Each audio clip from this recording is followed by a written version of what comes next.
الحمد لله نحمده ونستعينه ونستغفره ونؤمن به ونتوكل عليه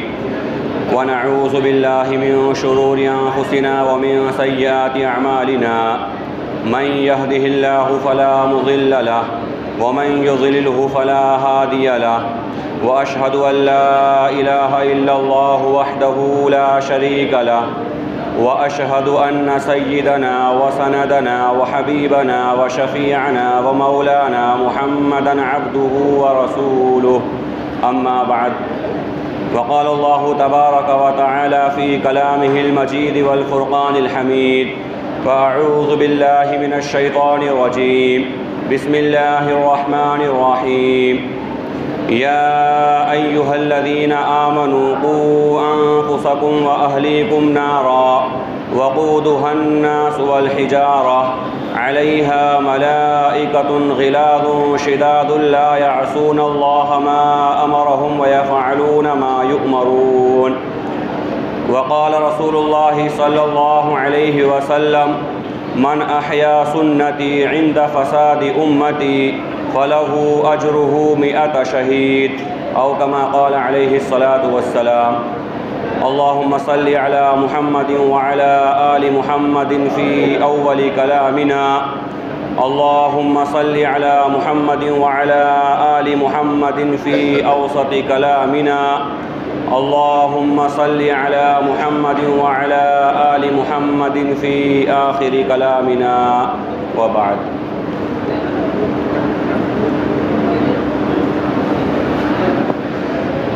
میرے محترم بزرگوں، عزیزوں، دوستوں، اللہ عز و جل کا بے انتہا فضل ہوا، اس کا کرم اور اس کا احسان ہوا کہ اس پاک پروردگار نے مبارک مہینے میں، مبارک رات میں، مبارک جگہ پر، مبارک مجلس میں جمع فرمایا۔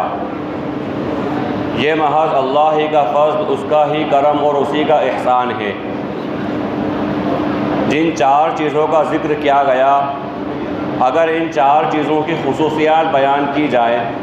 یا ان 4 چیزوں کے بارے میں بات کری جائے تو اس کے لیے بھی ایک وقت درکار ہے۔ خلاصہ یہ ہے کہ اللہ رب العالمین نے جو اتنی بڑی نعمت عظمیٰ ہمیں عطا فرمائی، اس کے لیے ہماری ذمہ داری ہے، ہمارا فرض منصبی ہے کہ ہم اس کا شکر ادا کریں۔ اور نعمت کا شکر کس طرح ادا کیا جائے، یا ہم نے نعمت کا شکر ادا کیا یا نہیں کیا، اس کو کس طرح جانچا جائے، اس کو کس طرح پرکھا جائے، اس کے بارے میں علماء نے لکھا ہے کہ اگر اللہ رب العالمین کسی بندے کو کوئی نعمت دے دے اور اس نعمت کے بعد دوبارہ، اس عبادت کے بعد دوبارہ اس عبادت کرنے کی توفیق مل جائے، وہ نعمت دوبارہ انسان کو مل جائے، تب تو یہ مانا جائے گا کہ انسان نے اس نعمت کا حق ادا کر دیا۔ اگر انسان نے ظہر کی نماز پڑھی اور اللہ رب العالمین کی طرف سے اسے عصر کی نماز کی توفیق مل گئی تو یہ اس بات کی علامت اور اس بات کی نشانی ہے کہ اللہ رب العالمین نے اس کی ظہر کی نماز کو بھی قبول فرما لیا اور اس کی نعمت کے شکرانے کے طور پر اللہ نے مزید نعمت یعنی عصر کی نماز اسے عطا فرما دی۔ تو جب دین کی مجلس میں ہم بیٹھتے ہیں، دین کی مجالس میں ہم سنتے ہیں، کہتے ہیں، اس کے بعد دوبارہ کسی دین کی مجلس کا مل جانا اور دوبارہ دین کی مجلس میں شامل ہو جانا، یہ اس بات کی علامت اور نشانی ہے کہ اللہ رب العالمین نے ہماری پچھلی مجلس کو قبول فرما لیا۔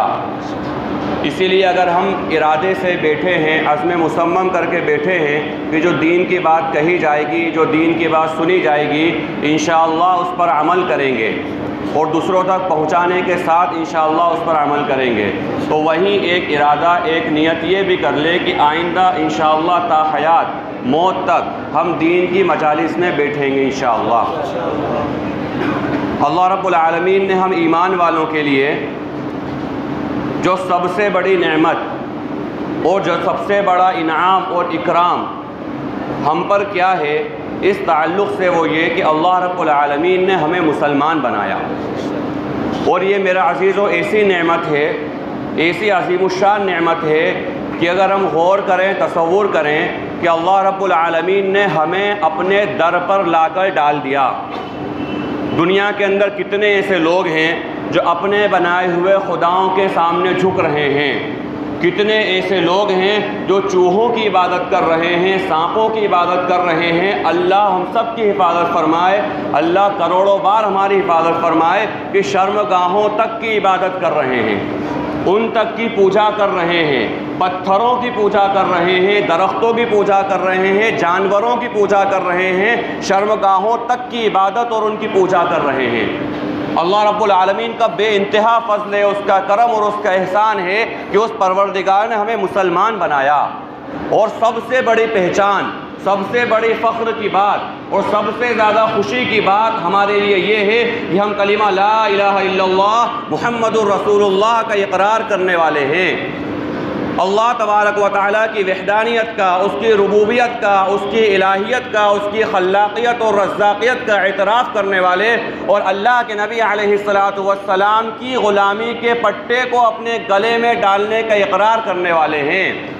اور یہ اللہ رب العالمین کا حکم ہے۔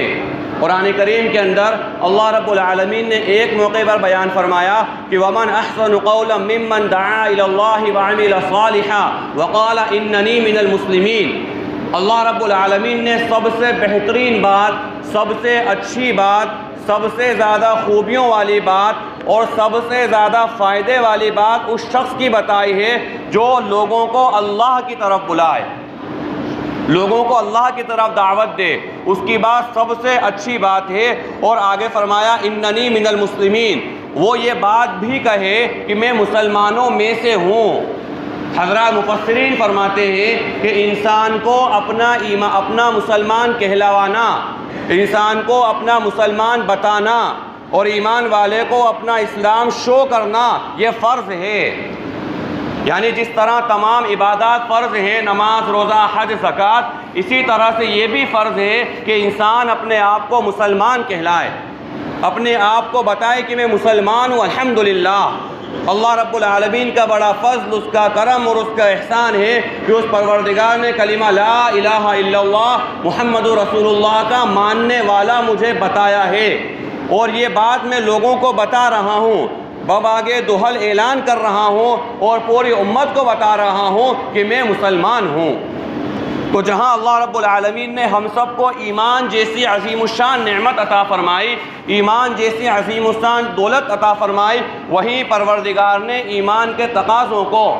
ایمان کی ذمہ داری کو اور ایمان کے تعلق سے جو حقوق ہم پر عائد ہوتے ہیں، اللہ رب العالمین نے اسے کھول کھول کر بیان فرمایا ہے۔ اور اللہ کے نبی علیہ السلام نے بھی انہیں کھول کھول کر بیان فرمایا کہ ایک ایمان والے کی ذمہ داریاں کیا ہیں، ایک مسلمان ہے اس کے کون سے کام کرنے کے ہیں، کون سے کام نہیں کرنے کے ہیں، وہ کون سی چیزیں ہیں جو ایمان والے کو کرنا ہے اور وہ کون سے کام ہیں جو ایمان والے کو نہیں کرنا ہے۔ اور یہ بات بالکل واضح ہے کہ کرنے والے کام بھی ہمیں پتہ ہیں اور جن کاموں سے رکنے کا کہا گیا ہے، جو کام نہیں کرنا ہے وہ بھی ہمیں پتہ ہے۔ الحمدللہ بچپن سے لے کے آج تک ہم سن رہے ہیں اور سنتے رہیں گے، کہہ رہے ہیں، کہتے رہیں گے انشاءاللہ۔ وہ تمام کرنے کے کام جو کرنا ہے ان کا ہمیں خوب اچھی طرح سے علم ہے، اور جو ان سے کام نہیں کرنا ہے ان تمام کاموں کے بارے میں ہمیں علم ہے کہ یہ کام نہیں کرنا ہے۔ مثلا نماز پڑھنا ہے، اس کا علم ہر انسان اور ہر مسلمان کو ہے، اور نماز چھوڑنا نہیں ہے، نماز کا چھوڑنا کبیرہ گناہ ہے، اس بات کا علم ہر انسان کو، مسلمان کو ہے۔ لیکن سب سے اہم چیز انسان کی زندگی کے اندر عمل ہو رہا ہے یا نہیں ہو رہا ہے۔ غور کرنے کا مقام یہ ہے کہ انسان کی زندگی میں عمل ہے یا نہیں۔ ایک بڑی سخت ترین بات، یعنی انسان کو جھنجھوڑ دینے والی بات، ایمان والے کو ہلا دینے والی بات، علامہ جوزی نور اللہ مرقدہ نے بیان فرمائی کہ ایک شخص جس کی زندگی میں علم ہے، جس کو پتہ ہے یہ کام کرنا ہے اور نہیں کرنا ہے، اگر وہ علم کے باوجود عمل نہیں کرتا ہے، اس کو پتہ ہے یہ کام کرنا ہے لیکن نہیں کرتا، اتنی سخت مثال اور اتنی سخت بات بیان فرمائیں کہ وہ شخص خنزیر اور سور سے بھی زیادہ بدتر ہے۔ اور اس لیے بدتر ہے، اس لیے ذلیل ہے، اس لیے رذیل ہے کہ خنزیر تو بہرحال، خنزیر تو بہرحال کسی نہ کسی طرح انسان کے کام آ جاتا ہے کہ اس کے ذریعے اللہ گندگی صاف کروا دیتا ہے. لیکن ایسا عالم جس کی زندگی میں عمل نہیں ہے، ایسا جانکار جس کو پتہ تو ہے لیکن عمل نہیں ہے، فرمایا وہ اس سے بھی زیادہ خطرناک ہے کہ اس سے امت کو کوئی فائدہ نہیں.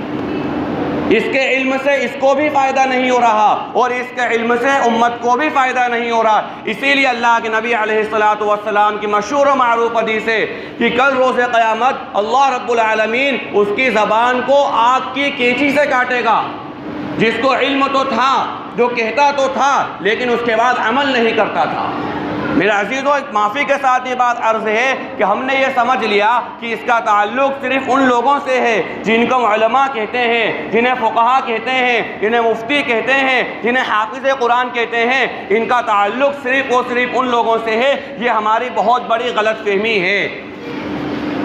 اس لیے کہ اللہ رب العالمین نے جس شخص کو جتنا علم عطا فرمایا ہے،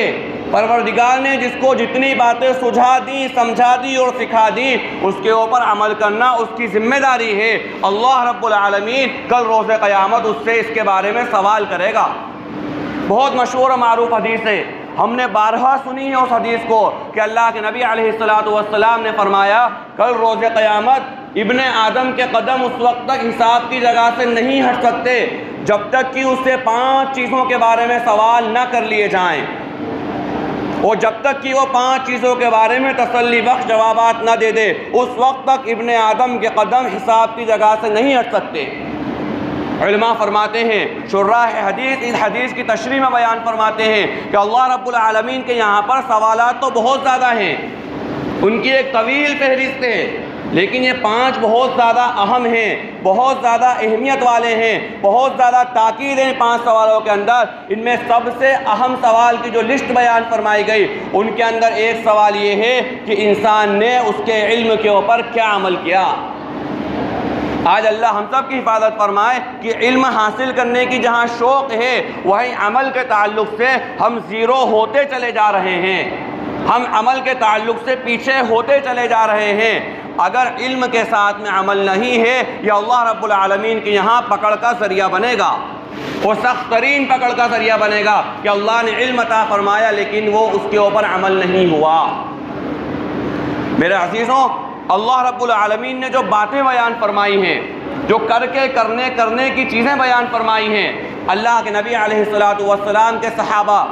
آپ کے تربیت یافتہ صحابہ، ان کا طریقہ یہ تھا، ان کا عمل یہ تھا کہ اللہ کے نبی علیہ السلام نے جو بات کہہ دی ہے اس بات کو کرنا ہے. صرف یہ نہیں کہ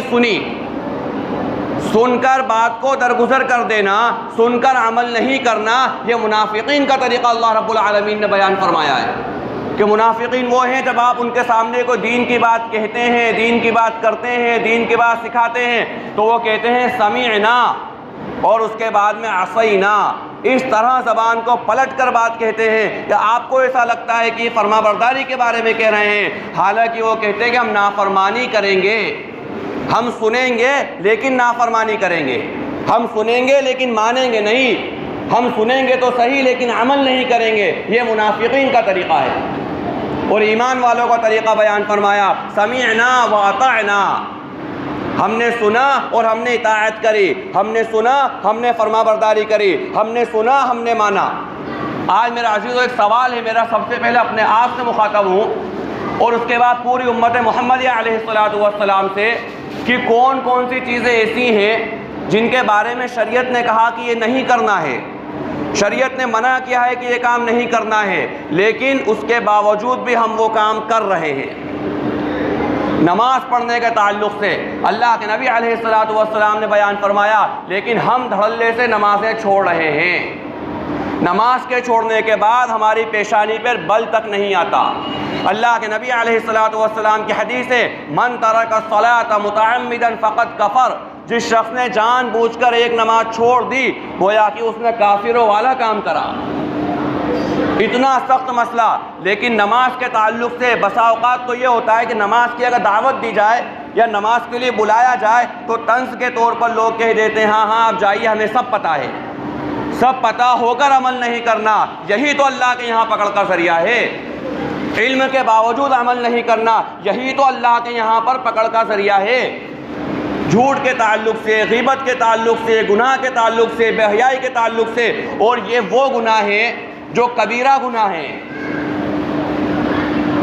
اللہ ہم سب کی حفاظت فرمائے۔ صغیرہ گناہ، چھوٹے گناہ تو ہمیں پتہ بھی نہیں چلتا ہے کون کون سے ہیں۔ جو بڑے بڑے گناہ ہیں، جو کبائر ہیں، جن کے بارے میں کہا گیا بغیر توبہ کے معاف نہیں ہوتے،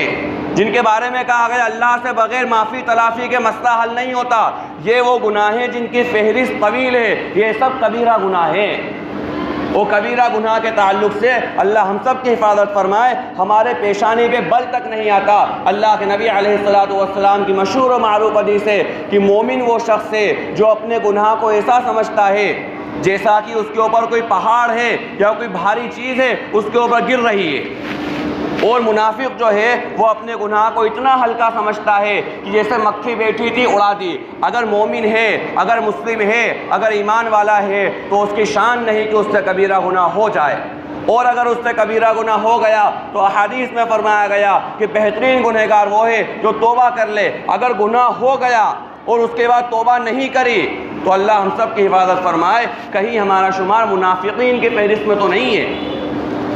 اگر ہمارے سر کے اوپر کوئی بھاری چیز گرنے کا اندیشہ ہو، ہم جب تک وہاں سے نہیں ہٹ جاتے، اس جگہ کو نہیں چھوڑ دیتے یا اس چیز کو صحیح نہیں کر دیتے، اس وقت تک ہمیں اطمینان نہیں ہوتا۔ ایک ذرا سی بھاری چیز اگر گرنے کا ڈر ہے، اللہ کے نبی علیہ السلام نے گناہ کے تعلق سے بیان فرمایا کہ مومن وہ ہے جو سمجھتا ہے کہ اس کے اوپر کوئی چیز گر رہی ہے، جب تک کہ وہاں سے ہٹ نہیں جاتا تب تک اس کو چین نہیں ملتا۔ آج ہم عام طور پہ قرآن کریم کا اختتام ہوا، مکمل ہوا قرآن کریم، کئی ساری مساجد میں قرآن کریم مکمل ہوا، ہم نے اللہ سے دعائیں مانگی، رو رو کر گڑ گڑا کر اللہ رب العالمین سے ہم نے اپنے مسائل کو حل کرانے کے لیے دعائیں مانگی، اور یہ دعا اللہ کے نبی علیہ السلام سکھلا کر گئے ہیں، بتلا کر گئے ہیں، آپ اس کی تعلیم و تلقین اور ترغیب دلا کر گئے ہیں کہ دعا مانگنا ہے۔ اسی لیے میرے عزیز سے ایک بات جملہ معترضہ کے طور پہ درمیان میں عرض کر دوں کہ ہمارے ہاں ایک ماحول بنتا جا رہا ہے کہ بھائی دعا سے کیا ہوگا۔ عام طور پہ لوگوں کی زبانوں پہ یہ بات ہے کہ دعا سے کیا ہوگا، یا یہ کہتے ہیں کہ صرف دعا سے کیا ہوگا۔ یہ بات بالکل سچ ہے کہ صرف دعا کا نہیں کہا گیا، اور صرف دعا کے لیے ابھارا بھی نہیں گیا۔ تیاریاں اس کے بارے میں تدبیر، اس کے بارے میں پلاننگ، اس کے بارے میں ہر اعتبار سے تیار رہنا، یہ ایمان والے کی ذمہ داری ہے۔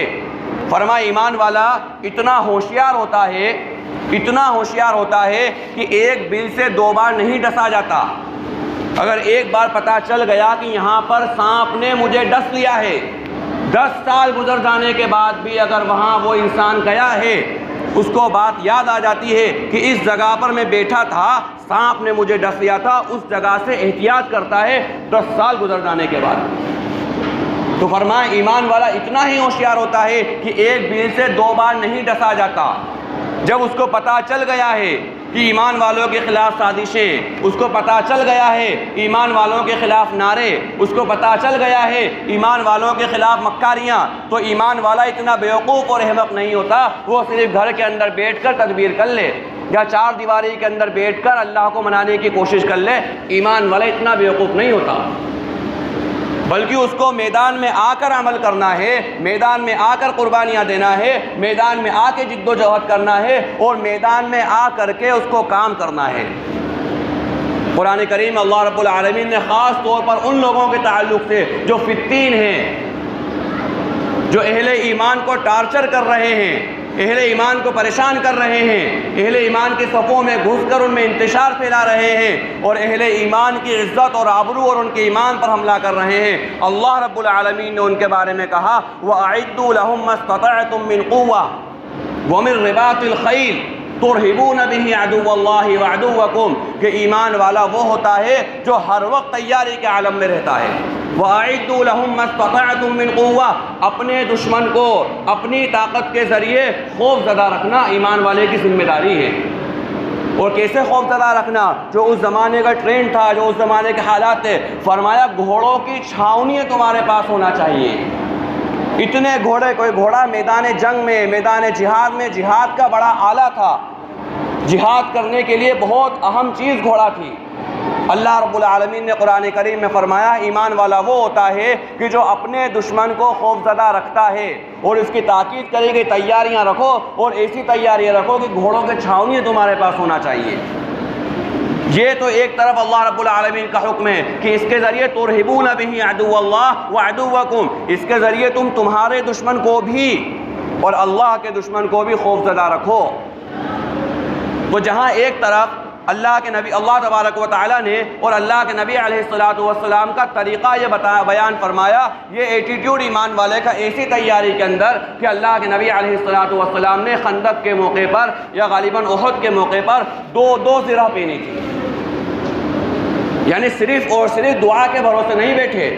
صرف دعا کی بات ہی نہیں ہے۔ جو لوگ دعا کے تعلق سے توہین آمیز جملے کہتے ہیں یا کہتے ہیں دعا سے کیا ہوگا، اللہ ہم سب کی حفاظت فرمائے، یہ جملہ انسان کو کفر تک لے جاتا ہے۔ صرف دعا کا کوئی نہیں کہہ رہا صرف دعا کری جائے، ہر انسان کہہ رہا جتنی اللہ نے حیثیت دی، جتنی اللہ نے طاقت دی ہے، اتنی تیاری رکھی جائے اور اس کے ذریعے باطل کو خوف زدہ رکھا جائے۔ لیکن جہاں ایک طرف اللہ کے نبی علیہ السلام کا یہ طریقہ کہ جنگ بدر کے موقع پر اللہ کے نبی علیہ السلام نے تیاریاں کری ہیں، صحابہ اکرام کو لے کر کے نکلے ہیں، صفیں صف بندی کری ہے، کوئی خاص مخصوص مقامات پر قبضہ کرا ہے پہلے سے جا کر تاکہ مسلمانوں کو پانی کی تکلیف نہ ہو، لیکن وہیں جنگ بدر کی رات آپ صلی اللہ علیہ وسلم سجدے میں گرے ہوئے ہیں۔ جہاں ایک طرف اتنی تیاریاں کرنے کے بعد اللہ کے نبی علیہ السلام سجدے میں گرے ہوئے ہیں اور اللہ سے دعا کر رہے ہیں، اے اللہ اگر آج یہ چھوٹی سی جماعت ہلاک ہو گئی، اے اللہ اگر آج یہ چھوٹا سا گروہ ہار گیا، کل قیامت تک روئے زمین پر پروردگار تیرا نام لینے والا کوئی نہیں بچے گا۔ ایسی دعائیں کر رہے ہیں اللہ کے نبی، رو رو کر گڑ گڑا کر۔ شمائل میں لکھا ہے کہ اللہ کے نبی علیہ السلام کی دعاؤں کی کیفیت دیکھ کر جب صحابہ اکرام آپ کے پاس جاتے تو ان کو اندیشہ ہوتا ایسا نہ ہو کہ رو رو کر آپ صلی اللہ علیہ وسلم اپنی جان قربان کر دیں۔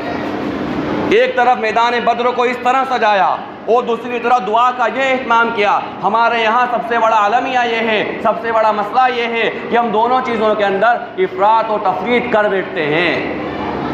ایک طرف زیادہ جھک کر کے دوسری چیز کا بالکل انکار کر دینا، یہ اللہ کے نبی علیہ السلام کے طریقے کے خلاف ہے۔ اسی لیے بہت سارے موقعوں پر بہت سے ساتھی جذبات کے اندر آ کر یہ بات کہہ دیتے ہیں بھائی دعا سے کیا ہوگا۔ آخر ہم یہ غور کریں، میں اپنے آپ سے سب سے پہلے مخاطب ہوں، وہ یہ ہے کہ جو حالات ابھی بنے ملک کے اندر، چاہے کھرگون میں ہو، سیندوا میں ہو، دہلی میں ہو یا دنیا کے کسی بھی خطے کے اندر ہو، میں اپنے آپ سے پوچھوں کہ میں نے اللہ کے سامنے کتنی بار میرے ایمان والے بھائیوں کے لیے دعا کری ہے۔ میں اپنے آپ سے مخاطب ہوں، کتنی بار میں اللہ کے سامنے رویا ہوں۔ میں اپنی اولاد کا نصب العین کے تعلق سے مانگا، اولاد کی تعلیم و تربیت کے تعلق سے مانگا، اپنے والدین کی صحت اور ان کی عافیت کے تعلق سے مانگا، ہم نے رزق کی بڑھوتری مانگی، ہم نے عزت مانگی، ہم نے شوکت مانگی، ہر چیز ہم نے مانگی۔ ہر انسان اپنا محاسبہ کر لے کہ میں نے اپنے ایمان والے بھائیوں کے لیے کتنا مانگا۔ اللہ کے نبی علیہ السلام کی مشہور و معروف حدیث ہے کہ سب سے زیادہ قبولیت کے قریب جو دعا ہے، وہ سب سے زیادہ قبول ہونے والی جو دعا ہے، وہ دعا ایک ایمان والے بھائی کی دوسرے ایمان والے بھائی کے پیٹھ پیچھے ہے۔ اتنی زیادہ اخلاص بند کمرے کے اندر یا مسجد کے کونے میں بیٹھ کر ہم نے کتنا اللہ سے مانگا کہ اللہ ان لوگوں کی جان کی، مال کی، عزت و آبرو کی پروردگار حفاظت فرما۔ ہم نے نہیں مانگا کیونکہ اتنا کم مانگا ہے کہ اس کو نہیں کے برابر کہا جائے گا۔ تو آخر میرے عزیزو، امت کا درد، امت کی فکر، امت کی کڑھن جب ہمارے دل سے نکل جائے گی تو یہ سارے مسائل پیش آئیں گے کہ ہمیں ہمارے ایمان والے بھائیوں کی تکلیف تک نہیں ہو رہی ہے۔ ہمارے یہاں وہی شادی بیاہ کے موقعوں پر ساری باتیں، وہی خوشیوں کے موقع پر ساری باتیں، رمضان المبارک کے اندر وہی کھانا پینا، پارٹیاں شارٹیاں سب چل رہا ہے۔ ہمارے وہم و گمان میں نہیں آیا کہ ہمارے ایمان والے بھائی کیسی زندگی گزار رہے ہیں۔ رمضان المبارک کے اندر ان کو بے گھر کر دیا گیا، یہ ہمارے وہم و گمان میں نہیں آیا۔ رمضان المبارک کے اندر ان کے تعاون کے تعلق سے جو بات ہے وہ ہمارے وہم و گمان میں نہیں آئی، اور سب سے اہم چیز جو کمزور سے کمزور انسان کر سکتا تھا کہ اللہ کے در پہ پڑ جاتا کہ اللہ میرے ایمان والے بھائیوں کی ایمان کی عزت کی عفت کی عصمت کی پروردگار حفاظت فرما، نہیں کرا۔ معاف کیجیے گا، تاخیراتوں کے اندر بیٹھ کر مسجد میں صرف اور صرف لفاظی کری ہے،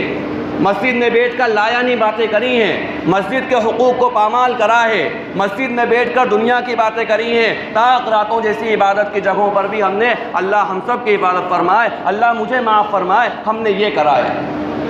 اللہ کے نبی علیہ السلام کی ایک حدیث ہے کہ جو شخص مسجد کے اندر بیٹھ کر دنیا کی بات کرتا ہے، ملائکہ اس سے کہتے ہیں اے اللہ کے ولی چپ ہو جا، اچھے لفظ سے مخاطب کرتے ہیں، اچھے انداز سے مخاطب کرتے ہیں، اے اللہ کے ولی چپ ہو جا، نہیں مانتا ہے تو فرشتے کہتے ہیں اے اللہ کے دشمن چپ ہو جا۔ ملائکہ جس کو اللہ کا دشمن کہہ دیں، جو معصوم عن الخطا مخلوق ہے، جو انسان جو کہہ دے اللہ کا دشمن ہے، تو پھر اس کے دشمن ہونے میں کیا شک اور کیا تردد اور کیا تعامل ہو سکتا ہے۔ اور آگے فرمایا کہ اس کے بعد بھی چپ نہیں ہوتا ہے تو کہتے ہیں اے اللہ کے دشمن چپ ہو جا، تجھ پر اللہ کا غصہ، اللہ کی لعنت ہو۔ یہ اس شخص کے بارے میں کہا جا رہا ہے جو مسجد میں بیٹھ کر دنیا کی باتیں کرتا ہے۔ اللہ ہم سب کی حفاظت فرمائے۔ ہم سب ایک ہی کشتی کے سوار ہیں، اور کہنے والا سب سے زیادہ مخاطب ہے کہ ہم نے مسجد کے حقوق کو تاخیراتوں کے اندر بھی پامال کر رکھا۔ جہاں زور سے بولنا منع، جہاں دنیا کی بات کرنا منع، جہاں پر یہ ہے کہ اگر تقاضا ہو معتکف نہ ہو تو بولے اگر وضو ٹوٹ رہا ہے اسی کیفیت میں ہے تو مسجد سے باہر جا کے وضو توڑے، یعنی ایسی نازک جگہ، ایسی حساس جگہ، ایسی مقدس جگہ جن کو کہا گیا کہ مساجد جو ہے بیت من بیوت اللہ، اللہ کے گھروں میں سے ایک گھر ہیں، جن کے بارے میں کہا قیامت ان پہ طاری نہیں ہوگی، اللہ مساجد کو اٹھا لے گا قیامت کے زلزلے میں بھی، ہولناکی کے اندر بھی، جہاں کہا اقتربت الساعۃ وانشق القمر، تفصیل بیان فرمائے گئے کہ چاند کے ٹکڑے ہو جانا، زلزلے کا آ جانا، ساری چیزوں کا ہلا دیا جانا، اس وقت بھی اللہ مساجد کی حفاظت فرمائے گا۔ اگر ہم نے مسجد کے حقوق کو پامال کیا ہے تو مجھے کوئی حق نہیں ہے کہنے کا اور کوئی حق نہیں ہے اللہ سے شکوہ کرنے کا کہ اللہ دہلی کے اندر مسجد کو شہید کیا گیا۔ میں سب سے پہلے اپنے گریبان میں جھانکوں، میں سب سے پہلے اپنا جائزہ لوں کہ ہم نے مساجد کے تعلق سے کیا کیا۔ اتنی بار کہا جاتا ہے، دعوت کے ساتھی 1000 بار کہتے ہیں، علماء یہ باتیں کہتے ہیں، بھائی مسجد میں لیٹنا ہے بغیر کپڑا بچھائے مت لیٹو، اگر ذرا سی دیر کے لیے بھی لیٹنا ہے تو بغیر کپڑا بچھائے مت لیٹو، لیکن ہمارے تو سمجھ میں آتی نہیں بلا وجہ کہ وہ تو اس وجہ سے کہا گیا ہے کہ کسی کو احتلام ہو جائے تو مسجد کی چٹائی ناپاک نہ ہو جائے۔ کس نے کہا اس وجہ سے کہا ہے؟ کوئی اس وجہ سے نہیں کہا گیا، جھوٹ ہے یہ بات۔ اس لیے کہا گیا ہے کہ مسجد کا حق ہے کہ اگر بدن کے اوپر، کپڑے کے اوپر ذرا سی بھی گندگی لگی ہوئی ہے مسجد کی چٹائی کے اوپر نہ آ جائے، کیونکہ جاگتے ہوئے تو کوئی احتلام نہیں ہوتا ہے۔ دو لوگ اگر آپس میں بیٹھ کے لیٹ کے باتیں کر رہے ہیں مسجد کے اندر، ان کو بھی منع کیا گیا کہ باتیں مت کرو۔ دو لوگ جاگ رہے ہیں، جاگتے ہوئے تو کوئی احتلام نہیں ہوتا ہے۔ تو احتلام والا جو مائنڈ سیٹ کرا ہے یہ ہم نے سیٹ کرا ہے کہ بھئی احتلام ہو جائے گا، اگر احتلام کا اندیشہ نہیں ہے تو لیٹ جاؤ، ایسا نہیں ہے۔ یہاں تک بیان فرمایا کہ اگر کوئی انسان جس کے جسم پہ کپڑے پہ پسینہ لگا ہوا ہے اور پسینہ لگا ہونے کے بعد وہ وہاں مسجد میں لیٹ گیا، مسجد کی چٹائی کے اوپر اس کے پسینے کا اثر آ گیا، اگر ذرا سا اثر، ذرا سی نمی آ گئی، اگر فرمایا کہ یہ بھی مناسب نہیں ہے ایمان والے کے لیے۔ اللہ کے نبی علیہ السلام نے جو جمعے کے غسل کی تاکید بیان فرمائی، امام ترمذی رحمۃ اللہ علیہ نے تو یہاں تک لکھا ہے کہ جمعے کا غسل واجب ہے۔ اسی لیے بعض علماء کے نزدیک، غالباً امام شافعی رحمہ اللہ وغیرہ بھی، بڑے بڑے علماء، بڑے بڑے فقہا فرماتے ہیں جمعے کا غسل واجب ہے، نہیں کرا تو گنہگار ہوگا۔ احناف کے نزدیک گرچہ وہ سنت ہے لیکن ایک بڑی اہم سنت ہے کہ اللہ کے نبی علیہ السلام نے تاکید کری، اور اس کے مشروع ہونے کی وجہ ہی یہی تھی کہ صحابہ کرام کام دھندا کیا کرتے تھے اور اسی حال میں جب مسجد آ جاتے تھے تو ان کے پسینے کی وجہ سے دوسرے لوگوں کو بھی تکلیف ہوتی تھی اور ان کی پسینے کی بو سے مسجد کا ماحول کچھ متاثر ہوتا تھا۔ فرمایا جمعے کے لیے جو آئے وہ غسل کر آئے۔ اتنی زیادہ اہمیت کی بات مسجد کی، لیکن اللہ ہم سب کی حفاظت فرمائے۔ پتہ ہونے کے بعد، جیسا کہ میں نے شروع میں عرض کیا، بہت ساری بنیادی باتوں کا علم ہمیں ہے، لیکن اس کے باوجود غفلت طاری ہو جانے کی وجہ سے شیطان نے ایسا پردہ ڈال دیا کہ ہم اس کے اوپر عمل نہیں کر پا رہے ہیں۔ تو اس لیے میرے عزیزو، جب امت محمدیہ کا درد ہوگا، جب امت محمدیہ کی فکر ہوگی، جو اللہ کے نبی علیہ الصلوۃ والسلام نے فرمایا کہ پورے امت کے تمام لوگ ایک جسد واحد کی طرح ہیں، جب ایک حصے کو تکلیف پہنچتی ہے، ایک حصے کو کانٹا پہنچ لگتا ہے تو پورا جسم تکلیف محسوس کرتا ہے۔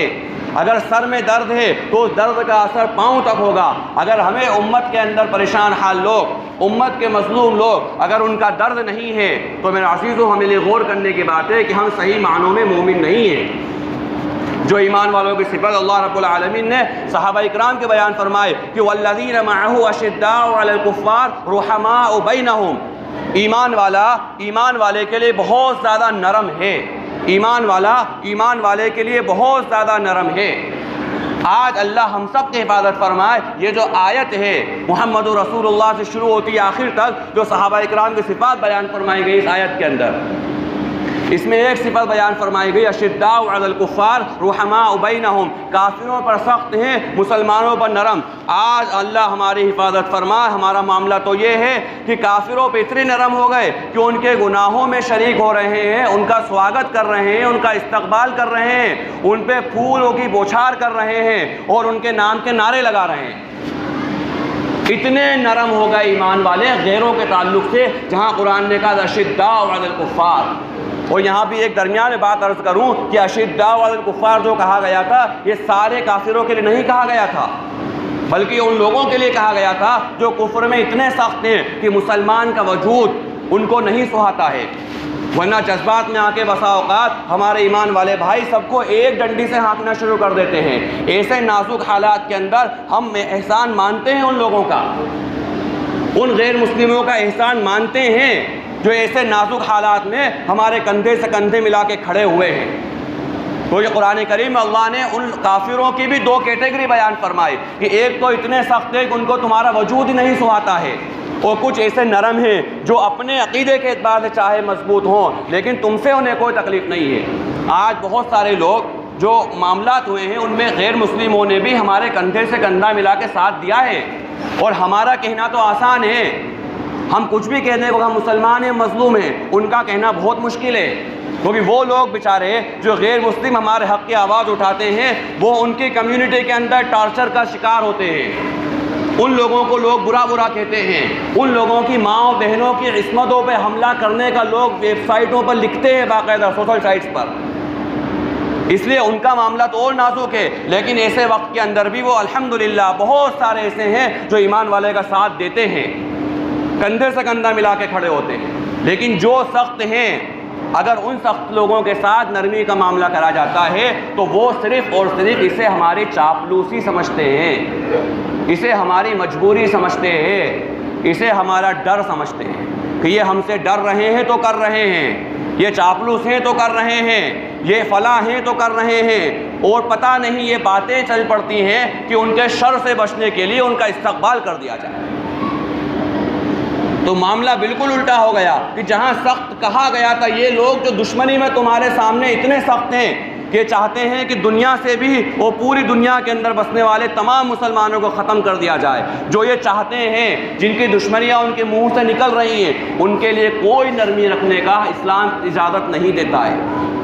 ان کو کہا اشداء علی الکفار، ان کفار کے تعلق سے تو مسلمان بہت زیادہ نرم ہو گیا، لیکن جہاں رحماء بینہم کا اپنا ایمان والا بھائی جو مسلمان ہے، کلمہ گو ہے، لا الہ الا اللہ محمد رسول اللہ کا اقرار کرنے والا ہے، ذرا سی بات ہو جانے پر، ذرا سی کو نا اتفاقی ہو جانے پر اس کے خلاف تلوار مسلمان نکال لیتا ہے۔ ذرا دیکھیے اللہ ہم سب کی حفاظت فرمائے کہ پڑوس کے بچے نے گھر کے پاس کا شیشہ توڑ دیا اگر، تو یہ انسان مال ہونے کے باوجود خوب اللہ نے مال سے نوازا، روزانہ اگر شیشہ بدلا لے تب بھی اس کے مال میں کوئی فرق نہیں آئے، یہ سری ماں بہن کی گالیاں اس کو بکتا ہے۔ یہ ہو رہا ہے معاشرے کے اندر، یہ اسی معاشرے کی بات ہے، یہ ہمارے ہی علاقے کی باتیں ہیں کہ پڑوس کی گاڑی اگر ہمارے گھر کے سامنے کھڑی ہو گئی پڑوسی کے گھر کا پانی ہمارے گھر کے سامنے گندا کر دیا اگر تو یہ استینہ چڑھا کے نکل آتا ہے. وہ جو کافر کے سامنے بھیگی بلی بنا ہے, ہاتھ جوڑ کر بیٹھا نتمستک ہے, یہ ایمان والے کے سامنے استینہ چڑھا کے آ جاتا ہے. کبھی طاقت کا گھمنڈ, کبھی مال کا گھمنڈ, کبھی عزت کا گھمنڈ, کبھی شہرت کا گھمنڈ, حالانکہ ساری چیزیں اللہ کو ایک سیکنڈ نہیں لگتا ختم کرنے کے اندر. اللہ ہم سب کی حفاظت فرمائے. معاملات ایسے ہیں کہ نظر آتا ہے جو کوٹھیوں کے مالک تھے, بنگلوں کے مالک تھے, بڑے عزت اور شوکت اور بڑی شان ہوا کرتی تھی, اللہ نے پلک جھپکنے میں زمین پر لا کر پٹک دیا. یہ اللہ کی قدرت ہے. اللہ دکھاتا ہے کہ انسان اپنی اوقات کے اندر رہے. تو جو منی کے قطرے سے ہم نے بنایا ہے وہ منی کا قطرہ جس کی کوئی اوقات نہیں ہے, کپڑے پر لگ جائے تو کپڑے کا دھونا فرض ہے, اس منی کے قطرے سے ہم نے بنایا. اور کہا اگر تجھے اکڑ آ رہی ہے, اکڑ اگر آ رہی ہے, میں کچھ ہوں, میں کچھ کر سکتا ہوں, تو اگر یہ اکڑ ہے تو قرآن کریم کی آیت وَلَا تَمْشِ فِي الْأَرْضِ مَرَحًا, زمین پر اکڑ کے مت چل. دو شکلوں میں اکڑ کے چل سکتا ہے, حالانکہ وہ دونوں ناممکنات میں سے ہیں کہ اِنَّكَ لَن تَخْرِقَ الْأَرْضَ وَلَن تَبْلُغَ الْجِبَالَ طُولًا.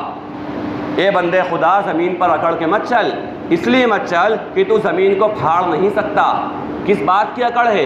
کون سے تیرے پاؤں اتنے مضبوط ہیں؟ کیا لگا ہے تیرے پاؤں کے اندر ایسا؟ کون سی مشین یا کون سے ایسے آلات ہیں کہ تیرے چلنے سے زمین پھٹ جائے گی؟ نہیں ہو سکتا.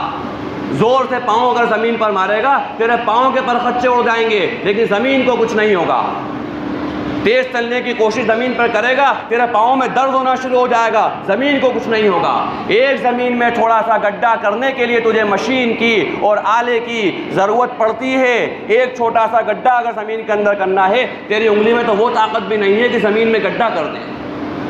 تو آخر کیوں اکڑ کے چلتا ہے؟ اِنَّكَ لَن تَخْرِقَ الْأَرْضَ, تو زمین کو نہیں پھاڑ سکتا. وَلَن تَبْلُغَ الْجِبَالَ طُولًا, اور نہ تو پہاڑوں کی بلندی تک پہنچ سکتا ہے. تیری ہائٹ کیا ہے, تیری ہیلتھ کیا ہے, کتنا اونچا ہو سکتا ہے تو, کتنا تگڑا ہو سکتا ہے تو, کتنی طاقت تیرے اندر آ سکتی ہے, کتنی بھی لے کر آ جا, اتنا نہیں ہو سکتا کہ پہاڑوں کی بلندی تک پہنچ جائے. تو ایمان والوں کے تعلق سے جو نرمی کا ذکر کیا گیا اور اتنا زیادہ فرمایا گیا, اتنا زیادہ, خاص طور پر پڑوسیوں کے تعلق سے تو اللہ کے نبی علیہ السلام کی مشہور حدیث ہے کہ حضرت جبرائیل علیہ السلام مجھے مسلسل نصیحت اور نصیحت کرتے رہے پڑوسیوں کے حقوق کے تعلق سے, یہاں تک کہ مجھے یہ لگنے لگا کہیں ایسا نہ ہو کہ میرے پڑوسیوں کو میری وراثت میں حصہ دے دیں. اور آج اس لیے دعوت کے ساتھیوں میں الحمدللہ ہمارے ذمہ داروں میں ایک نے ایک بات کہی تھی, بڑی اچھی بات تھی. دعوت کے ساتھیوں سے معذرت کے ساتھ عرض ہے, برا لگے تو پہلے ہی معاف کر دیں, لیکن بات حقیقت ہے کہ آج بہت سارے ہمارے ساتھی کام کرنے والے اپنے علاقے میں گشت نہیں کرا پاتے ہیں, اپنے علاقے میں رہبر نہیں بن پاتے ہیں. اس لیے نہیں بن پاتے ہیں کہ آج جس کے یہاں پر جا کے آواز دیں گے عبداللہ بھائی, عبد الرحمن بھائی, آؤ جماعت آئیے مسجد سے دین کی بات کر لیں, وہ ڈنڈا لے کے باہر آئے گا. بھئی صبح تو نے مجھے گالی بکی تھی, صبح تو نے میرے سامنے آستین چڑھا لی تھی, صبح تو میرے سامنے میرے خلاف آ گیا تھا ذرا سی بات کے اوپر, اب تو مجھے اللہ اور اس کے رسول کی بات سنانے کے لیے آیا ہے. تو لہٰذا اگر ہمارا پڑوسی اگر, اور خاص طور پہ یہ عمومی بات ہے, صرف دعوت کے ساتھیوں سے نہیں, عمومی بات ہے کہ اگر ہمارا اخلاق, ہمارا معیار اتنا بلند ہے کہ ہم ہمارے پڑوسی کے جا کر کھڑے ہو جائیں بالکل تکلف کے ساتھ نہیں, بلا تکلف, اور کہیں اے اللہ کے بندے میرے بارے میں تمہارا کیا خیال ہے, اور اس سے سوال کریں کہ میرے بارے میں تمہارا خیال, تمہارا نظریہ کیا ہے. اگر وہ کہہ دے کہ ہاں تم اچھے ہو, یا اگر وہ کسی سے کہہ دے کہ ہاں میرا پڑوسی اچھا ہے, تب تو وہ اچھا ہے. ورنہ اللہ کے نبی علیہ السلام نے فرمایا کہ اگر کوئی شخص جس کا پڑوسی اس کے بارے میں گواہی دے دے کہ یہ اچھا ہے تو وہ اچھا ہے, اور جس کے پڑوسی کہہ دیں یہ برا ہے تو وہ برا ہے. اس لیے کہ پڑوسی کے یہاں پر دھوکہ, بناوٹ, تصنع, مکاری نہیں چلتی ہے. انسان جو ہوتا ہے اوریجنل میں وہی پڑوسی کے ساتھ میں رہتا ہے. تکلف کے ساتھ میں 2 4 5 دن انسان رہ سکتا ہے, سفر میں رہ سکتا ہے, بلکہ لمبا سفر بھی اگر ہو جاتا ہے, مثلا 15 20 دن تک کا سفر بھی اگر ہو گیا تو انسان خوب اچھی طرح سے جو ہے تھیلے سے باہر آ جاتا ہے کہ یہ ہے کیا اصل میں. تو اللہ کے نبی علیہ السلام نے بیان فرمایا, قرآن کریم اللہ نے بیان فرمایا کہ ایمان والے وہ ہیں جو اپنے ایمان والے بھائی کے لیے نرم رہتے ہیں, اور نرمی کا جہاں تک تعلق ہے، یہ تمام تر چیز نرمی کے ذریعے اللہ رب العالمین وہ عروج بخشتا ہے اور وہ صلاحیت دیتا ہے کہ انسان اپنی آنکھوں سے دیکھتا ہے۔ اللہ کے نبی علیہ الصلوۃ والسلام کی مشہور و معروف سنت ہے کہ اللہ کے نبی علیہ الصلوۃ والسلام نے اپنی ذات کے لیے کبھی کسی سے بدلہ نہیں لیا۔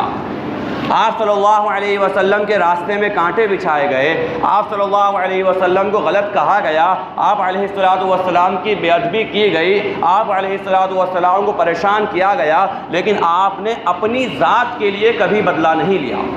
اللہ کے لیے معاف، درگزر، عفو و درگزر۔ جہاں قرآن کریم میں اللہ رب العالمین نے قصاص کی باتیں بیان فرمائی ہیں، بھئی اگر کسی نے قتل کر دیا تو اس کو قتل کر دیا جائے بدلے میں، کسی نے آنکھ لے لی ہے تو اس کی آنکھ لے لی جائے، جو باتیں وہیں آگے فرمایا کہ اگر تم معاف کر دو، اگر تم معاف کر دو تو یہ تمہارے لیے بہت بہتر ہے۔ اللہ کے نبی علیہ الصلوۃ والسلام نے اپنی ذات کے لیے کبھی بدلہ نہیں لیا، لیکن جب آپ صلی اللہ علیہ وسلم کے سامنے کوئی دین کی بات کے خلاف کوئی بات ہوتی تھی، آپ صلی اللہ علیہ وسلم کے سامنے شریعت مطہرہ کے خلاف کوئی بات ہوتی تھی تو آپ ضرور بدلہ لیتے تھے، اور آپ ایسا بدلہ لیتے تھے اور آپ کا مبارک چہرہ غصے سے ایسا ہو جاتا تھا کہ شمائل میں لکھا ہے کہ اللہ کے نبی علیہ الصلوۃ والسلام کے چہرے انور پر ایسا لگتا تھا کہ انار کے دانے نچوڑ دیے گئے ہوں۔ یعنی آپ صلی اللہ علیہ وسلم اتنے زیادہ غصے میں اور اتنے زیادہ جلال میں آ جاتے تھے اور یہ کہتے تھے نہیں، اللہ کی قسم جب تک میں زندہ ہوں میں تمہارے درمیان شریعت کا نفاذ کرتا رہوں گا۔ اسی لیے ایک موقع پر جب ایک چور کے ہاتھ کاٹے گئے اللہ کے نبی علیہ الصلوۃ والسلام کے سامنے، تو آپ کی آنکھوں سے آنسو جاری ہو گئے، آپ کا چہرہ انور آنسوؤں سے بھیگ گیا۔ صحابہ نے پوچھا یا رسول اللہ صلی اللہ علیہ وسلم، آپ کو جب اتنی تکلیف ہو رہی ہے، آپ کو اتنا درد ہے، آپ کو اتنا افسوس ہے، تو ایسا کیوں نہیں کرا کہ آپ اس کو چھوڑ دیتے،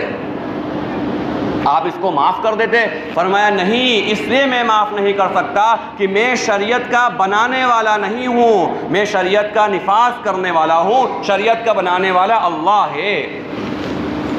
اگر تم ایسا کر لیتے کہ اپنے اس بھائی کو تم نے گواہی دے دی، تم نے دیکھ لیا کہ میرے بھائی نے گناہ کرا ہے، ایسا کیوں نہ ہوا کہ تم نے تنہائی میں توبہ تلہ کرا کے معاملہ درگزر کرا دیا؟ قاضی کے پاس مسئلہ لے کر کیوں آئے؟ جب قاضی کے پاس مسئلہ آئے گا تب تو وہی فیصلہ ہوگا جو شریعت کہتی ہے۔ جب تک میرے پاس معاملہ نہیں آیا تم اس کو درگزر کروا دیتے، لیکن میں شریعت کا بنانے والا نہیں ہوں، شریعت کا نافذ کرنے والا ہوں۔ اللہ ہم سب کی حفاظت فرمائے کہ انفرادی معاملات کے اندر ذرا سی تو پر ہم ایمان والے کے خلاف تلوار نکال لیتے ہیں، لیکن جہاں دین کا مذاق بنایا جا رہا ہو، علی الاعلان اللہ اور اس کے رسول صلی اللہ علیہ وسلم سے بغاوت ہو رہی ہو، علی الاعلان دین کا مخول بنایا جا رہا ہو، ہمارے گھروں سے دین کو کھرچ کے نکالا جا رہا ہے، اللہ کے نبی علیہ الصلوۃ والسلام کی سنتوں کو پامال کیا جا رہا ہے، لیکن ہماری پیشانی پہ بل نہیں آتا۔ دین کے معاملے میں جہاں غصہ ہونا تھا، جہاں بدلہ لینا تھا، جہاں دین کا نفاذ کرنا تھا، جہاں شریعت نافذ کرنا تھی، اس جگہ پر ہمیں کوئی فرق نہیں پڑتا، جو ہو رہا ہے ہونے دو، لیکن ہاں میری ذات کے اوپر کسی نے کچھ کرا ہے میں فوراً بدلہ لینے والا بن جاتا ہوں۔ تو اللہ کے نبی علیہ الصلوۃ والسلام کے یہ تعلیم ہے کہ ایک ایمان والا اپنے ایمان والے بھائی کے بارے میں نرم رہے، اور جب نرمی انسان کے اندر پیدا ہوگی، انسان کے اندر عجز پیدا ہوگا، تو اللہ رب العالمین اس کو بلندی پر پہنچائے گا۔ یہ اللہ کے نبی علیہ الصلوۃ والسلام کی احادیث کی روشنی میں یہ اللہ کا وعدہ ہے۔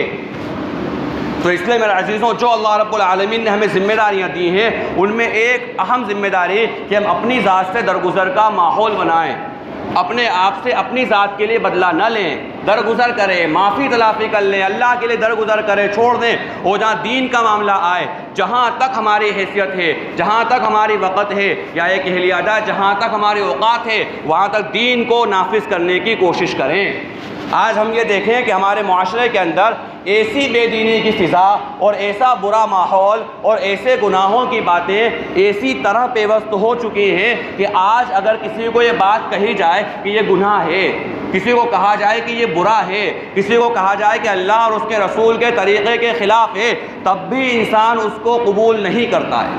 حالانکہ صحابہ اکرام کا طریقہ، ایک موقع پر ایک صحابی رضی اللہ عنہ کے بارے میں آتا ہے، بہت مشہور و معروف واقعہ ہے۔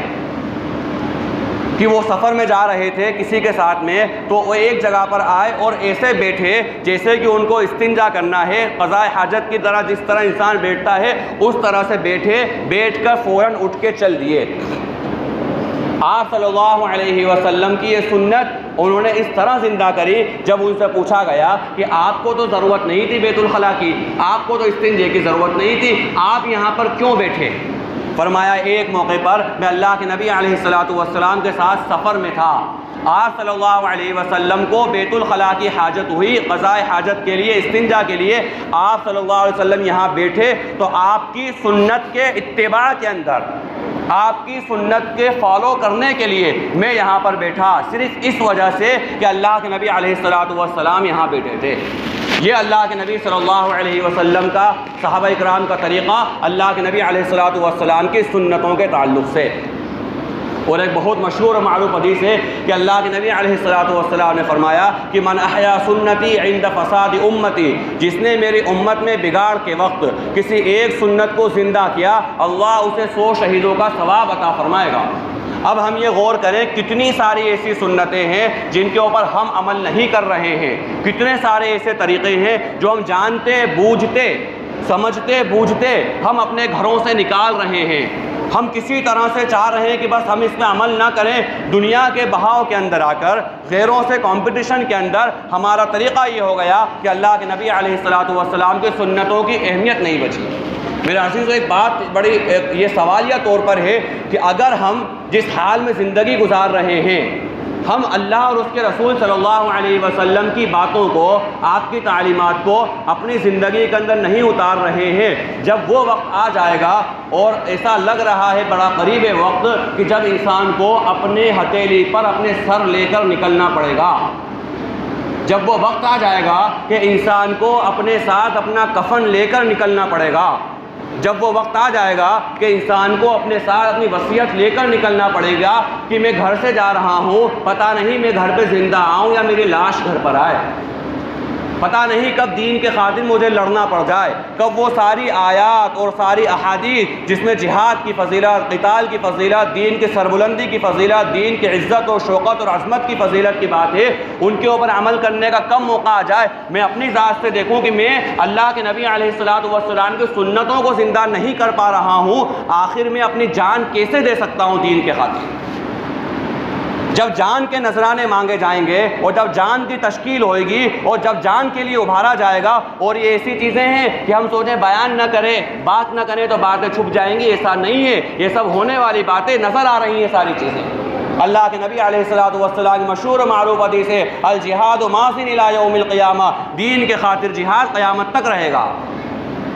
تو یہ ساری چیزیں جب ہم اللہ کے نبی علیہ السلام کی ایک سنت کو چہرے پہ نہیں سجا سکتے، لباس کے اندر 6 فٹ کا بدن ہمارا ہے، اللہ کے نبی صلی اللہ علیہ وسلم کے طریقے کے مطابق ہم اس بدن کو نہیں ڈھال سکتے، 6 فٹ کے جسم کے اوپر اسلامی نظام نافذ نہیں کر سکتے، ہمارے گھروں کے اندر اسلامی نظام نافذ نہیں کر سکتے، ہمارے محلوں کے اندر، ہمارے علاقوں کے اندر دین کو قائم نہیں کر سکتے، تو پوری دنیا کے لیے جب آواز لگے گی آؤ اللہ کی زمین پر اللہ کا قانون نافذ کرو، آؤ کتاب اللہ کے مطابق فیصلہ کرو، ہم کیا کریں گے؟ اللہ ہم سب کی حفاظت فرمائے، گھروں کے کیواڑ لگا کر ہم اندر بیٹھ جائیں گے، دین کے خاطر نہیں نکلیں گے،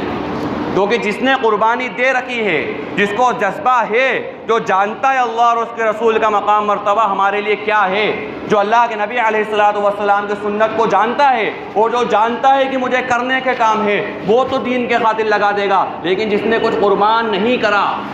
کچھ نہیں لگایا۔ ایک مشہور بات کسی بزرگ نے کہی کہ بہت اچھی بات کہ ہمارے گھر میں ہمارے بچے سے 10 روپے کی چائے کی پلیٹ اگر ٹوٹ جاتی ہے تو ہمیں غصہ آتا ہے، ہم بچے کو سرزنش بھی کرتے ہیں، اس کو سمجھاتے بھی ہیں، اس کو ڈانٹتے بھی ہیں، اور بچہ تھوڑا سمجھتا ہے، مارتے بھی ہیں بسا اوقات کہ تو اندھا ہے، دیکھو دکھتا نہیں ہے، اور 10 جملے اور بولتے ہیں جو بولنا جائز بھی نہیں ہے، لیکن بہت سے جملے ایسے بول دیتے ہیں ایک 10 روپے کی چائے کی پیالی کے ٹوٹ جانے پر۔ اور اللہ کے نبی علیہ السلام کی کتنی سنتیں، کتنی طریقے آپ صلی اللہ علیہ وسلم کے بے دھڑک، بغیر کسی تردد کے، بغیر کسی افسوس کے ہم توڑے جا رہے ہیں، ہمیں اس کا افسوس تک نہیں ہے۔ عمومی طور پر میرے عزیزوں ایک بات جو عرض کرنے کی ہے وہ یہ ہے کہ آج ہمارے معاشرے کے اندر میں اس وجہ سے یہ بات خاص طور پر عرض کر رہا ہوں، حالانکہ بات بہت مشہور و معروف بات ہے، کہی جاتی ہے، ہر وقت سنی جاتی ہے، لیکن اپنے علاقے کے اعتبار سے، ہمارے اپنے معاشرے کے اعتبار سے جو باطل سے کمپٹیشن، اور جیسا باطل نظر آ رہا ہے ویسا مجھے دکھنا ہے، جیسا وہ دکھ رہا ہے ویسا مجھے دکھنا ہے۔ اللہ ہم سب کی حفاظت فرمائے، ایک ایمان والے کے بول ہیں یہ میں نے اپنے کانوں سے سنے ہیں، ایسا نہیں ہے کہ کوئی لفاظی کی بات یا کوئی سنی سنائی بات یا ایران توران کی بات نہیں، اپنے کانوں سے میں نے بات سنی ہے کہ ایک ایمان والا کہہ رہا ہے کہ مسلمان کو ایسا ہونا چاہیے کہ غیر میں کھڑا کر دے تو فرق پتہ نہ چلے، یعنی پتہ نہ چلے کہ یہ بھی مسلمان ہے یا غیر مسلم، یعنی نہ تو کوئی ایسا طریقہ ہو، نہ کوئی ایسی شبیہ ہو، نہ کوئی ایسی علامت ہو، نہ کوئی ایسا طریقہ جس سے پتہ چلے کہ بولے اس کی عبادت صرف مسجد تک ہے، مسجد تک اپنے دین کو رکھیں، مسجد تک اپنے اسلام کو رکھیں، مسجد تک اپنے ایمان کو رکھیں، یہ ایمان والے کے بول ہیں۔ غیر کے ہیں تو وہ تو ہیں ہی صحیح، لیکن ایمان والے کے بول ہیں کہ ایک مسلمان ایسا ہونا چاہیے کہ کسی غیر کے ساتھ اس کو کھڑا کر دیا جائے تو پتہ نہ چلے کہ یہ مسلمان ہے، ایسے اس کے اندر مل جائیں۔ اسی کے اندر ہم نے ہر وہ فیشن، ہر وہ طریقہ اپنا لیا ہے، اللہ حفاظت فرمائے کہ جو باطل کا طریقہ ہے یا جس سے اللہ کے نبی علیہ الصلوۃ والسلام نے منع فرمایا، انہی طریقوں کے اندر اللہ رب العالمین ہماری حفاظت فرمائے، جو عمومی طور پر جو عموم بلوا ہو چکا جس کے اندر، یعنی جس کو دیکھو وہ اس بیماری کے اندر مبتلا، وہ یہ ہے کہ انسان اپنے چہرے مہرے کو، اپنے سر کو اور اپنے لباس کو پورا غیروں کے طریقے پر اپنا رہا ہے۔ ہم اگر دیکھیں اللہ رب العالمین نے انسان کے چہرے کو اشرف الاعضاء بنایا ہے، یعنی یہ تمام اعضاء کا سردار ہے انسان کا چہرہ۔ اللہ کے نبی علیہ الصلوۃ والسلام نے بالوں کے تعلق سے، چہرے کے تعلق سے، چہرے کے داڑھی کے تعلق سے، اسی طریقے سے کئی سارے جسم کے جو اعضاء ہیں اللہ کے نبی علیہ الصلوۃ والسلام نے ان کے بارے میں وضاحت سے باتیں بیان فرمائی۔ ہم یہ دیکھیں کہ ہمارے نوجوانوں کے اندر خاص طور پر ہمارے نوجوان طبقے کے اندر جو چہرے کو بگاڑنے کا جہاں رواج چل پڑا ہے، کوئی دیکھو تو کان میں بالی ڈال رہا ہے، کوئی دیکھو تو کان میں چھید کروا کے ٹاپس ٹائپ جو لڑکیوں کا صاف منع کرا گیا کہ حرام ہے یہ چیز کہ کوئی مرد کسی عورت کی یا کوئی عورت کسی مرد کی مشابہت اختیار کرے، یہ حرام ہے۔ ایسا نہیں کہ کوئی چھوٹی موٹی بات ہے چلو ٹھیک ہے مستحب عمل ہے یا سنت غیر مؤکدہ ہے، نہیں، بلکہ فرمایا یہ چیز جائز نہیں ہے کہ اللہ نے اس کو مرد بنایا ہے اور یہ عورت بنے، اور اللہ نے اس کو عورت بنایا ہے یہ مرد بنے۔ ایک طریقے سے انڈائریکٹلی یہ اللہ رب العالمین کے اوپر کوشچن مارک ہے کہ اللہ تو نے مجھے مرد کیوں بنایا، میں تو عورت بننا چاہ رہا تھا۔ وہ ساری چیزیں جو عورت کے زیور ہیں، ہاتھوں میں کڑے پہن لیے، ہاتھوں میں جو گٹے جو ہے لگا لیے، انگوٹھیاں کئی ساری پہن لی، سونے کی چینیں پہن لی، کھوٹی چین پہن لی، سونے کی انگوٹھیاں پہن لی، کھوٹی انگوٹھیاں پہن لی، یہ ساری کے ساری چیزیں جائز نہیں ہیں۔ مرد کے لیے یا عورت کے لیے بھی جتنا اللہ رب العالمین نے اور اللہ کے نبی علیہ الصلوۃ والسلام نے بیان فرمایا یا جتنے کی اجازت دی ہے اتنا جائز ہے، اس سے زیادہ جائز نہیں ہے۔ انہی کے اندر انسان اپنا چہرہ مہرا ایسا بنا رہا ہے، ایسا چہرہ بنا رہا ہے کہ اللہ حفاظت فرمائے، بڑی معافی کے ساتھ عرض ہے کہ کبھی شرفاء کے یہاں پر، دیندار تو بہت بات کی بات ہے، وہ شریف لوگ ہمارے بڑے بزرگ یہاں بیٹھے ہوئے ہیں، ان سے پوچھ لیں، شریف لوگوں کے یہاں پر اس چیز کا تصور نہیں تھا کہ کوئی انسان اپنی کٹنگ جو ہے جانوروں کی طرح کرائے۔ کبھی اس بات کا تصور نہیں تھا کہ کسی انسان کے بال اوپر سے بہت بڑے ہوں، سائڈ سے بہت چھوٹے ہوں۔ کبھی اس کا تصور نہیں تھا کہ کوئی انسان ایسی کٹنگ کرائے کہ وہ ایسا لگ رہا ہے کہ گویا کہ انسان ہونے پر اس کو افسوس ہے،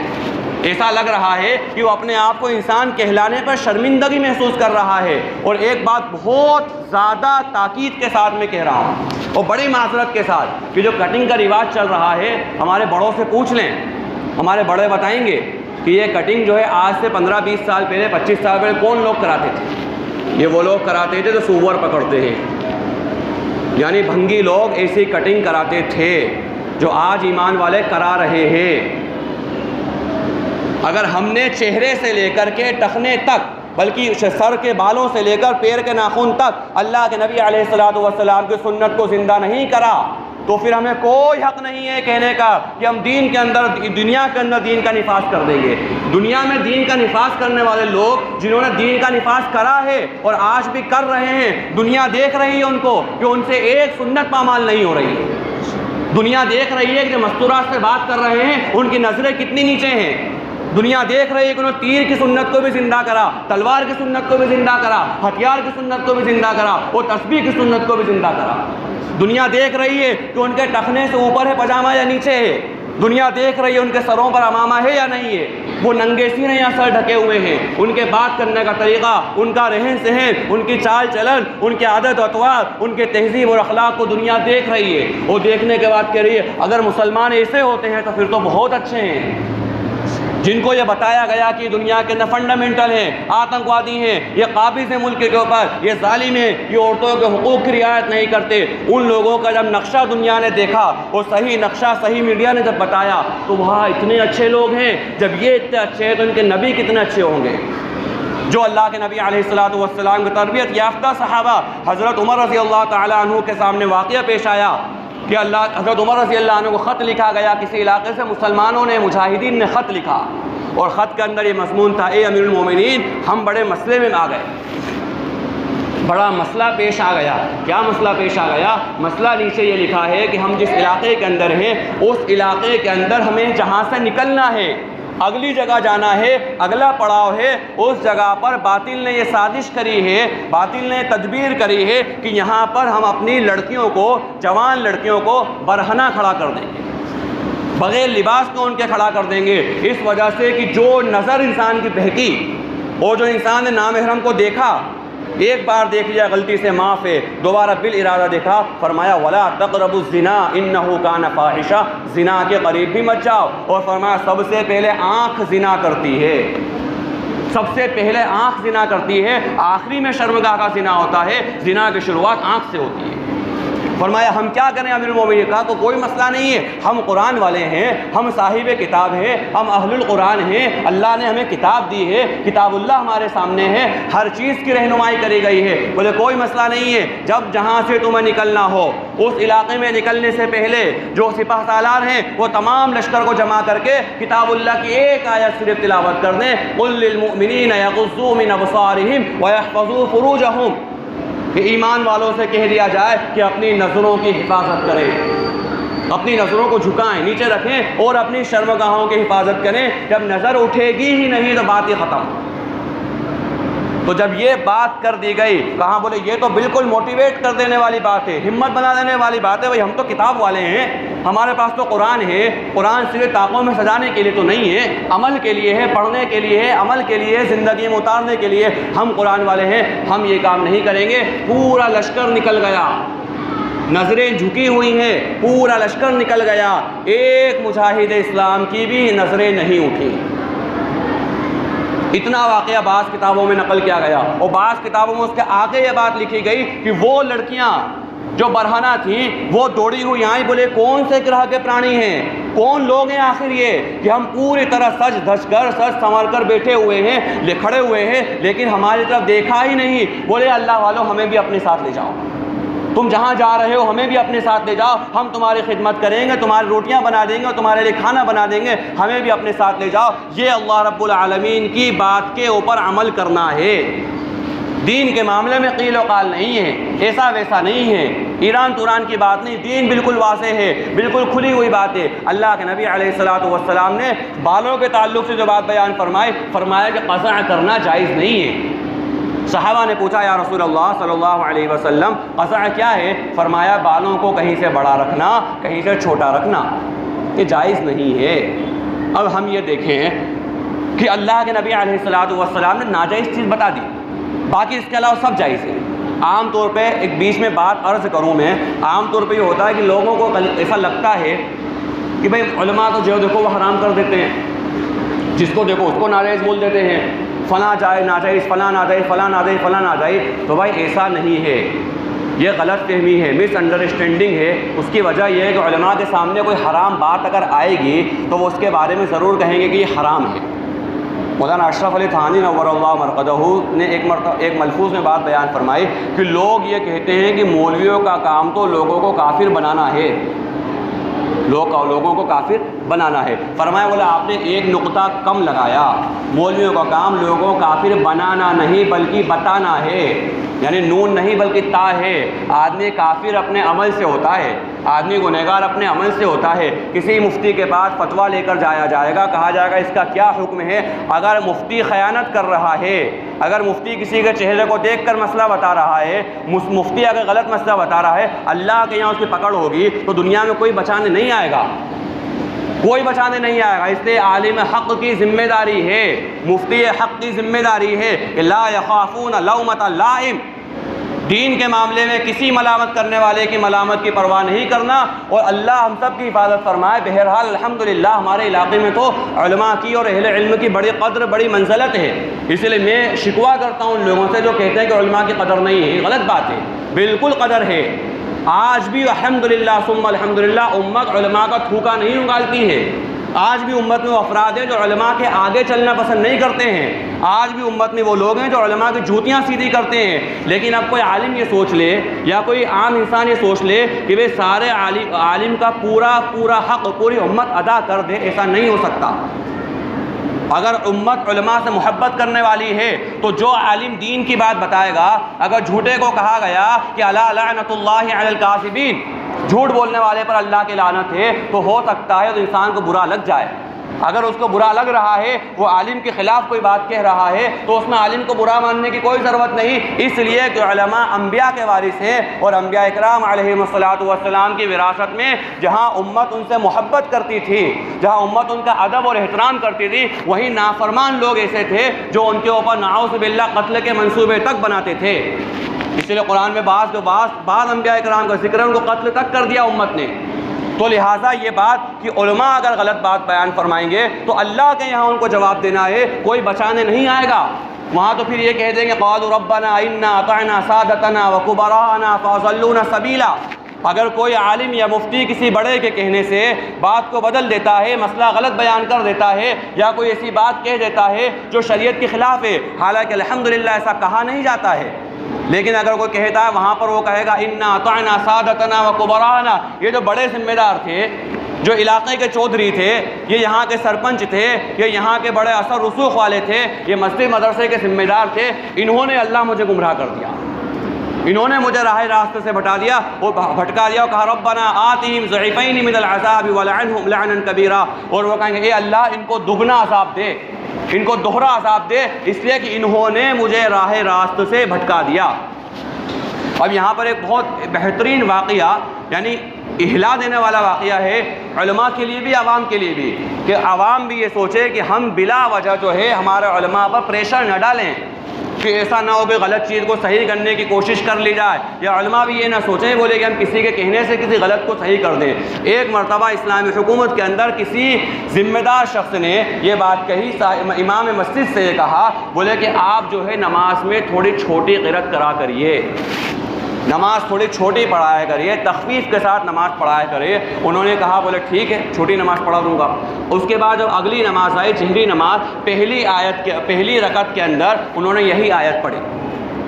وقالوا ربنا انا اطعنا سادتنا وکبراءنا فاضلونا سبیلا، اللہ اکبر۔ اور دوسری رکعت کے اندر اس کے آگے والی آیت ربنا آتہم ضعفین من العذاب ولعنہم لعنا کبیرا، اللہ اکبر۔ اتنی چھوٹی سی نماز انہوں نے پڑھائی، لیکن جب نماز پڑھنے والے وہ شخص جنہوں نے یہ دیکھا تھا، جنہوں نے کہا تھا، وہ لرز گئے، کیونکہ بہرحال اتنا تو یاد تھا قرآن، اتنا تو پتا تھا کہہ کیا رہے ہیں، امام صاحب نے کہاں تیر مارا ہے لے جا کر، اور امام صاحب نے کہا کیا ہے، اللہ کے دربار میں مجھے مجرم کی طرح کھڑا کر دیا، اللہ کے دربار میں مجھے اللہ کا گنہگار بندہ بنا کر کھڑا کر دیا۔ انہوں نے ہاتھ جوڑ کے امام صاحب آپ کتنی بھی لمبی رکعت پڑھائیے، جتنی لمبی آپ کو رکعت نماز پڑھانا ہے پڑھائیے، میں کبھی آپ کو نہیں کہوں گا،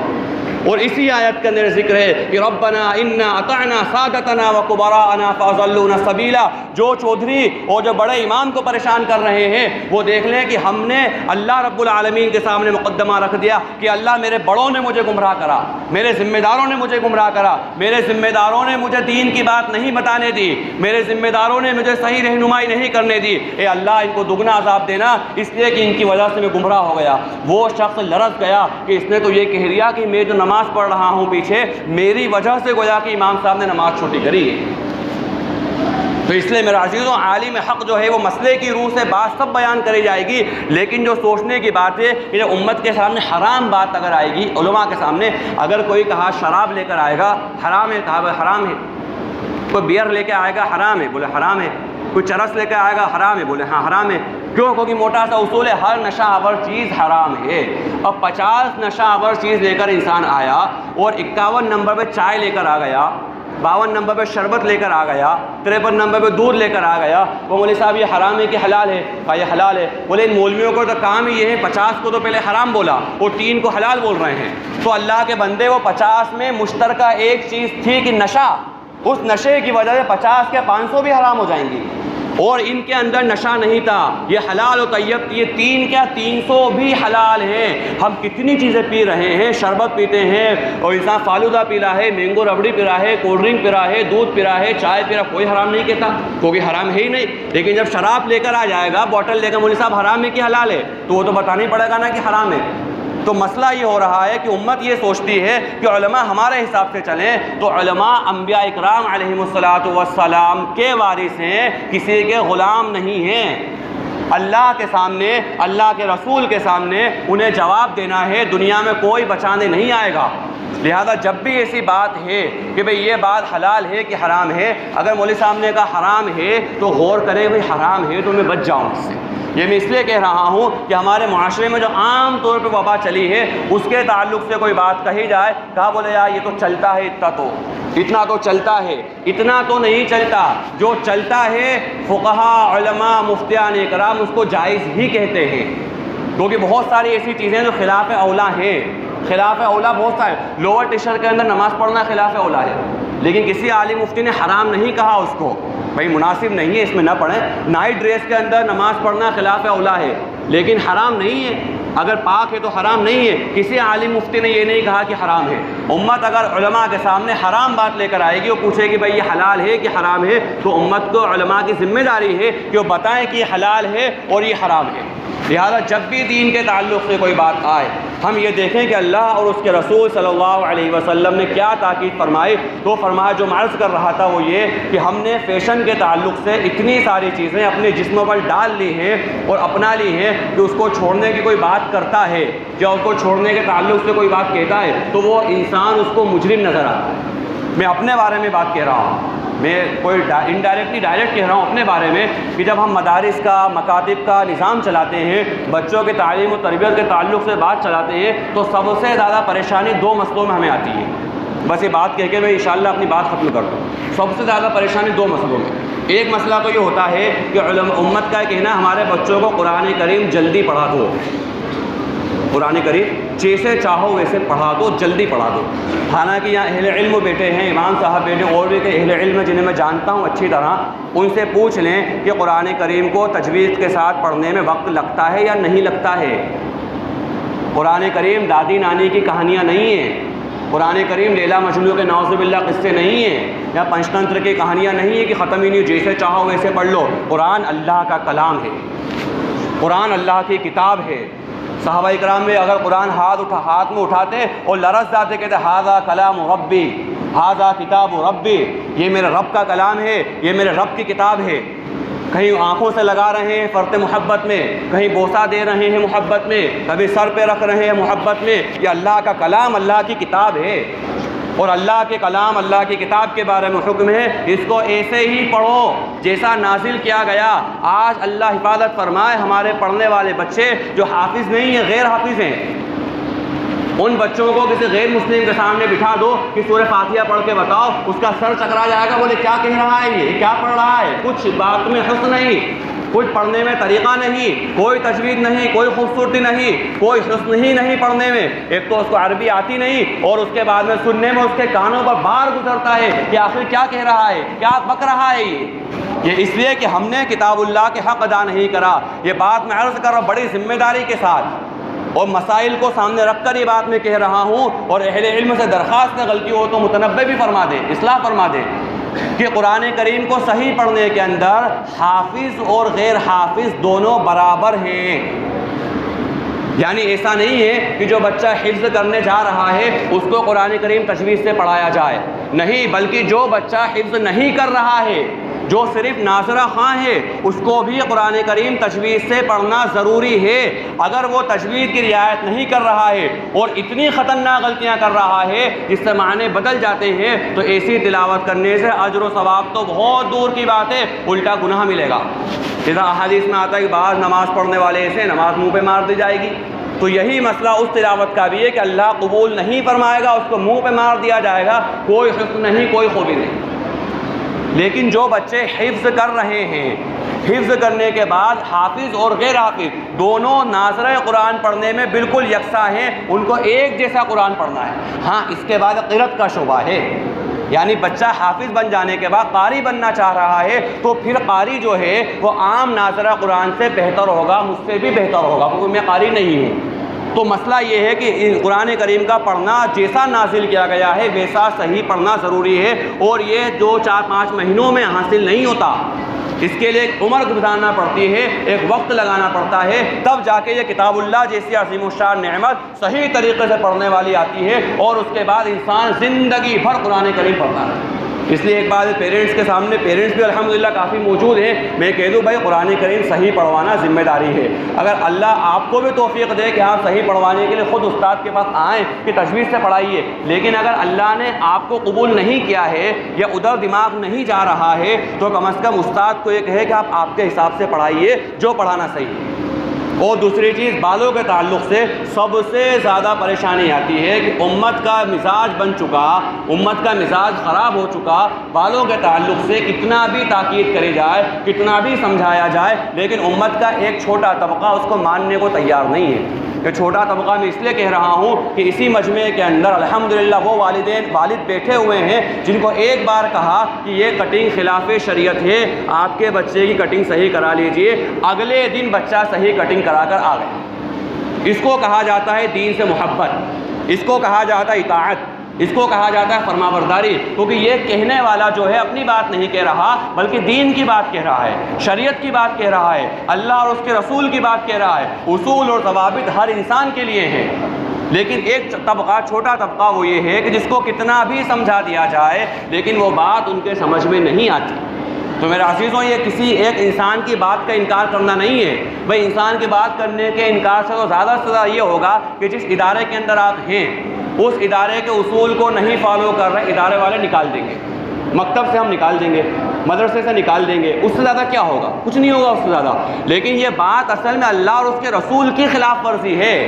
اللہ اور اس کے رسول صلی اللہ علیہ وسلم کی بات نہیں ماننا ہے، اور اس کی وجہ سے کسی انسان کو نکالا گیا کسی ایسی جگہ سے جہاں وہ اللہ اور اس کے رسول کی بات پڑھ رہا تھا، سن رہا تھا، تو یہ انسان کے لیے بہت محرومی کی بات ہے۔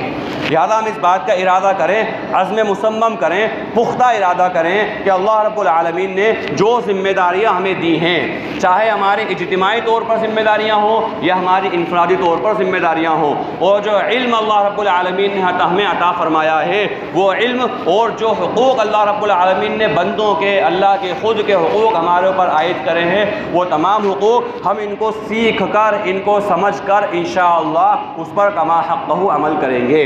اور عمل کے تعلق سے جو طریقہ ہے وہ یہ ہے، بہت موٹی سی بات جو عام طور پہ علم و ذکر کی جب بات آتی ہے، ہم نے حلقوں میں بیٹھ کر کہا اور سنا کہ بھائی علم سے یہ چاہا جا رہا ہے کہ اس حال میں میرا اللہ مجھ سے کیا چاہ رہا ہے، یہ علم ہے۔